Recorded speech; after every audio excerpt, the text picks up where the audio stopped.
Assalamualaikum warahmatullahi wabarakatuh, mahasiswa sekalian. Kita ketemu kembali dengan mata kuliah Sistem Enterprise. Kali ini kita akan bahas mengenai sumber daya manusia.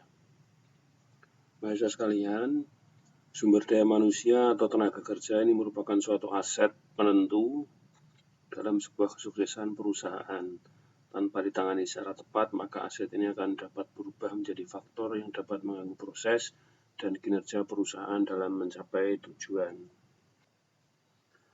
Biasanya sumber daya manusia ini akan bekerja dengan baik sesuai dengan kualifikasinya apabila ada beberapa faktor yang sudah terpenuhi. Di antaranya adalah tempat bekerja yang memadai, nyaman, alat-alat yang sesuai dengan apa yang dibutuhkan tersedia, kemudian gaji, tunjangan yang memadai, sehingga ketika karyawan atau sumber daya manusia ini bekerja, tidak memikirkan apa-apa lagi selain pekerjaannya. Mahasiswa sekalian, ini adalah bentuk lain dari sebuah sistem enterprise.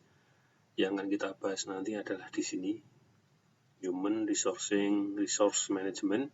Namanya boleh apa saja, boleh SDM dan sebagainya. Ya, yang kita bahas di sini.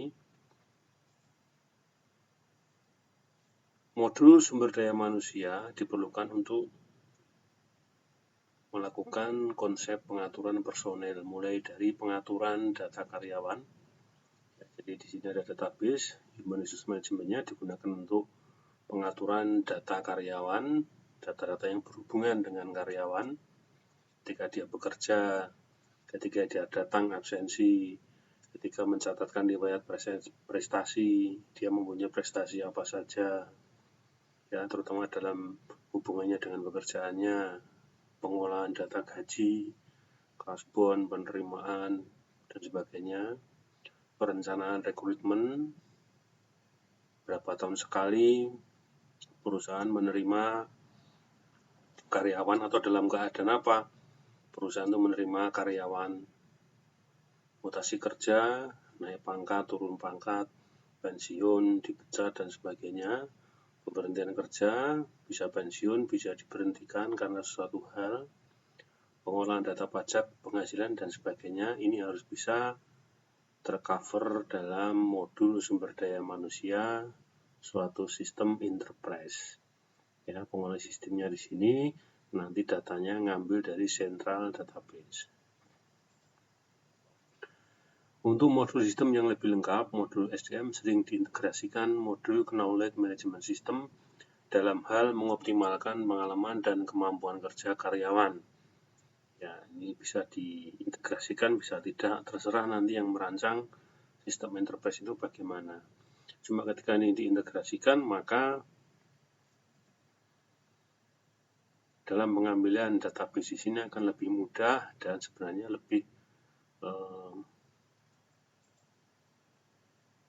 cocok atau lebih dikatakan bahwa itu benar-benar sebuah sistem enterprise.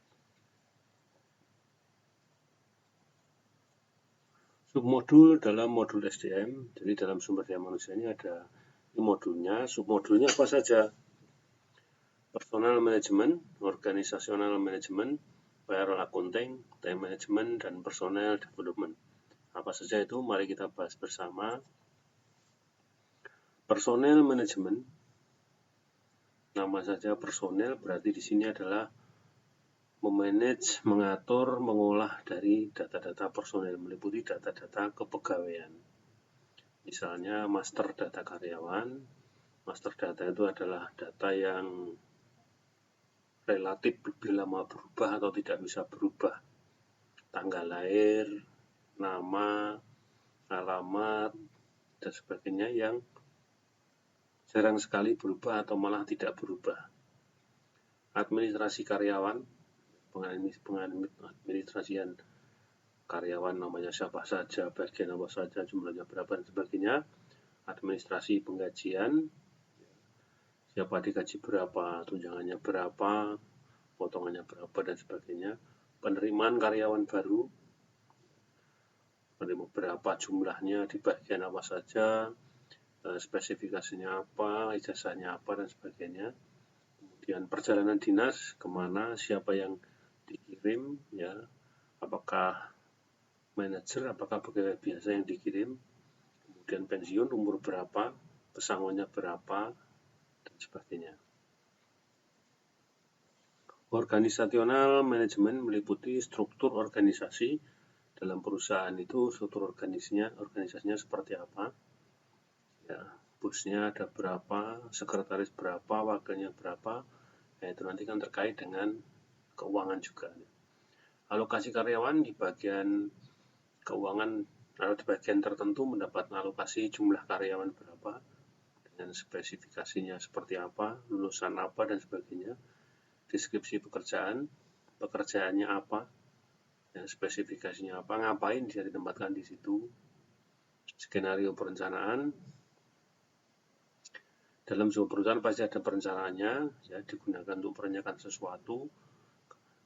Antara pengeluaran dan pemasukan ini harus sesuai, artinya perusahaan juga harus memikirkan keuntungannya, jadi perlu perencanaan, ya, dalam sebuah organisasi. Kemudian perencanaan biaya karyawan. Nah, ini perencanaan keduanya ini harus berkaitan, ya, perencanaan biaya karyawan, gaji dan sebagainya, tunjangan, kemudian asuransi dan sebagainya. Jadi skenario-nya harus matang dan harus benar-benar diperhitungkan. Payroll accounting, payroll atau penggajian, meliputi gross net akuntansinya, bagaimana pengaturan akuntansinya, berapa dia dibayar dan nanti akan masuk ke dalam akuntansinya. Fungsi history, pembayaran yang lalu fungsinya untuk apa, digunakan untuk apa, membandingkan, menambah data atau informasi dan sebagainya. Kemampuan multi currency, perusahaan membayar dengan mata uang apa, misalkan transfer atau menggunakan cash dan sebagainya. Kerepotannya ada di mana, keenakannya ada di mana dan sebagainya. Solusi atas masalah internasional, bagaimana kalau keadaan internasional itu mengalami krisis, nah, perusahaannya, penggajian pada perusahaan ini bagaimana, apakah dinaikkan, apakah diturunkan, apakah tetap, sumber keuangannya bagaimana.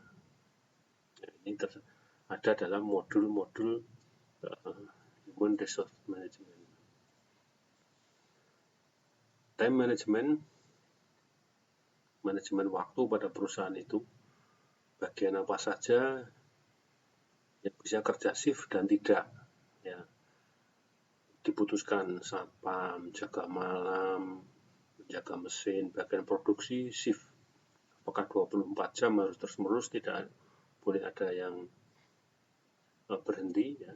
Kemudian kalau sudah diputuskan maka dibuatlah jadwal kerjanya dari yang shift maupun yang bukan shift, jadwal kerjanya seperti apa, kemudian ketika dilaksanakan maka ada absensinya, ya, ketika absensi berarti dia mencatat kehadiran karyawan. Ketika mencatat kehadiran karyawan maka hubungannya dengan penggajian. Ini harus bisa dilakukan oleh Human Resource Management yang nanti datanya disimpan pada Central Database. Kembali ke personal management, perencanaan jenjang karir dari setiap bagian, setiap personel yang menempati pada posnya masing-masing itu mempunyai jenjang karir. Kalau dia sarjana, 2 tahun kemudian menjadi apa, naik gajinya, kemudian karirnya seperti apa, dari karyawan biasa menjadi kepala bagian, menjadi bendahara atau dan sebagainya, itu ada jenjang karirnya. Kemudian perbandingan profil satu dengan profil yang lainnya ini dibandingkan, ya. Human Resource Management harus bisa membandingkan sehingga nanti kalau ada kenaikan pangkat ada 2 atau 3 kandidat yang sama tetapi profilnya dibandingkan, ternyata profilnya lebih baik yang C daripada A dan B. Penilaian kualifikasi dan kompetensi, kualifikasinya dia sarjana apa, kompetensinya di bidang apa, apakah kinerjanya baik, kompeten dengan keilmuannya atau tidak. Kemudian Human Resource Management juga harus bisa mengcover kebutuhan pelatihan daripada karyawan-karyawannya. Ada ilmu baru, ada mesin yang baru, ada sesuatu yang baru pada dunia perusahaan, maka perusahaan harus bisa mengalokasikan pelatihan kepada karyawan.